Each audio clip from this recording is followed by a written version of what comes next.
Bonjour à tous et bienvenue dans Destination Bonheur. L'autonomie, c'est notamment de savoir réduire ses dépenses. Pour ça, les rénovations, les systèmes photovoltaïques ou l'amélioration de l'isolation permettent d'avoir une maison moins consommante, voire productive, et donc beaucoup plus autonome. C'est d'autant plus attirant qu'il y a de nombreuses primes et réductions d'impôts pour ça. Et pourtant, dans cette vidéo, je vais vous montrer qu'il est parfois plus judicieux de se passer des primes et réductions d'impôts plutôt que de les utiliser. Donc si vous prévoyez de faire des travaux dans votre maison, écoutez bien cette vidéo car elle peut vous faire économiser beaucoup d'argent. Et avant de vous montrer ça, je fais une petite aparté pour remercier sincèrement les personnes qui nous soutiennent via le financement participatif sur Tipeee. Ça nous va droit au cœur et ça nous touche beaucoup. Alors, merci à vous. Normalement, le rôle de l'État devrait être de gérer le bien commun. Mais ça, c'était il y a très longtemps, dans une galaxie très lointaine. Chez nous, comme dirait Diezgi, le rôle de l'État semble plutôt être de tondre les moutons bien à ras. Alors il vaut mieux se méfier des incitations fiscales et se demander où sont les pièges. Car vous allez voir que les pièges sont parfois vraiment tordus. On peut même carrément les qualifier d'arnaques. Alors, quels sont ces pièges ? Bien, il y en a trois que je vais maintenant passer en revue, du plus anodin au plus impactant. Le premier piège est assez classique. La fiscalité fait que beaucoup veulent en profiter pour faire des travaux. Et comme la demande a tendance à être plus forte que l'offre, le prix des matériaux augmente. Donc nous obtenons une prime d'un côté, mais de l'autre côté, le prix est plus élevé. En général, la prime profite surtout aux fournisseurs, mais très peu, voire pas du tout, à ceux qui font les travaux. Donc il est souvent plus intéressant de prévoir de faire des travaux en dehors des périodes où il y a des réductions. Jusque-là, ça n'empêche pas de faire des travaux. S'il n'y avait que ça, ça ne serait pas vraiment pénalisant. C'est surtout que le bénéfice est au final plutôt décevant, voire nul. Autre piège, l'obligation de passer par un professionnel pour obtenir la prime ou la réduction d'impôt. Si nous passons par un professionnel pour notre rénovation ou notre isolation, nous aurons droit à la prime, mais si nous faisons le travail nous-mêmes, elle nous sera tout simplement refusée.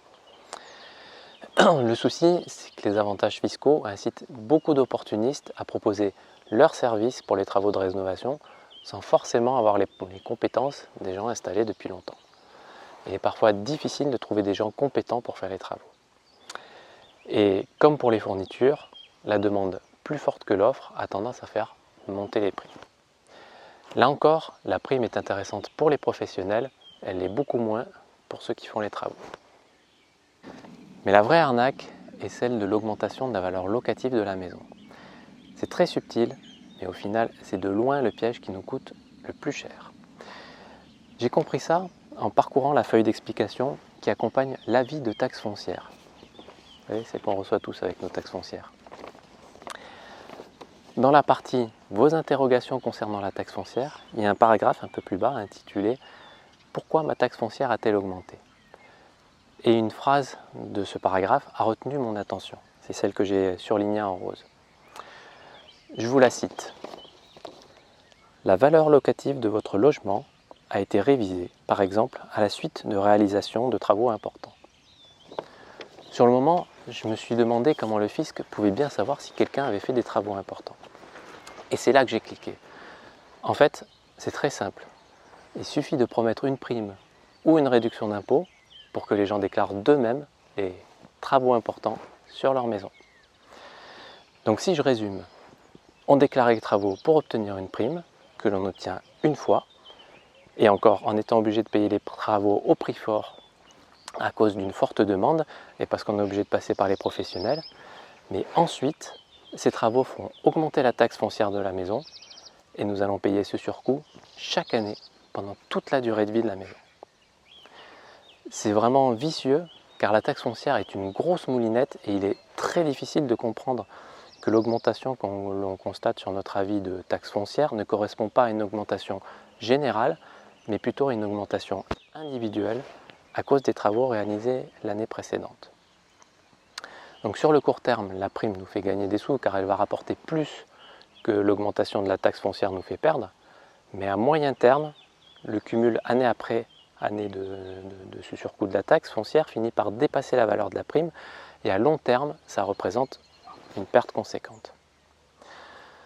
Donc, quand on nous promet des sous et qu'au final nous nous en sortons avec des pertes, il me semble qu'on peut qualifier ça d'arnaque. Il est donc beaucoup plus intéressant financièrement de se passer des primes et autres réductions d'impôts.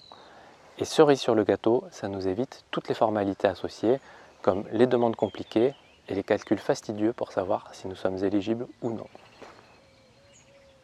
Bonjour! Si vous êtes propriétaire, inscrivez-vous ici pour bénéficier des travaux à 1 €.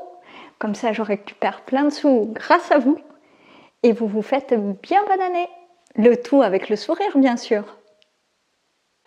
Au passage, il est intéressant de prendre conscience que petit à petit, l'État nous demande de déclarer à peu près tout. Des travaux, un potager, un chat, un chien, une piscine, un puits, un abri de jardin, une véranda et même une toilette ou une baignoire. Bientôt, il faudra déclarer la taille de son slip. Et on en arrive à un État qui surveille absolument tout ce que nous faisons, au prétexte bien sûr de nous aider, mais qui s'en sert en fait pour nous tondre. Et bientôt, l'État surveillera aussi le nombre de nos trajets pour nous taxer si nous consommons trop, que ce soit en thermique, mais aussi et surtout en électrique. Ils surveilleront ce que nous mangerons pour nous taxer si nous consommons de la nourriture qui peut nous rendre malades. Et beaucoup d'autres choses. On en reparlera dans une autre vidéo, mais ce sont des choses que l'État est en train de préparer. Alors, pour être autonome, apprenons à nous passer le plus possible de l'État et développons notre souveraineté. Tout bien que tu détiens est un souci qui te retient. L'État t'ôte tous tes soucis. J'espère que cette vidéo vous aura convaincu qu'il est préférable de se passer de l'aide de l'État pour réaliser des travaux à la maison. Cela concerne les travaux sur la maison, mais je suis convaincu que l'État utilise le même genre de mécanisme pour nous arnaquer dans d'autres domaines. Je serais d'ailleurs intéressé que vous partagiez dans les commentaires des exemples similaires dans d'autres domaines, si vous en avez connaissance. Cette histoire nous fait réfléchir à la notion d'autonomie et à ce que ça représente véritablement. L'autonomie, c'est certes de faire en sorte d'avoir une maison bien isolée et productive, mais l'autonomie, c'est aussi de faire les choses par nous-mêmes en nous passant de l'État. Gardons en tête que quand l'État cherche à nous envoyer dans un sens, il est souvent préférable pour nous d'aller en sens opposé. Je vous souhaite le bonheur d'être le plus autonome possible et je vous dis à très bientôt.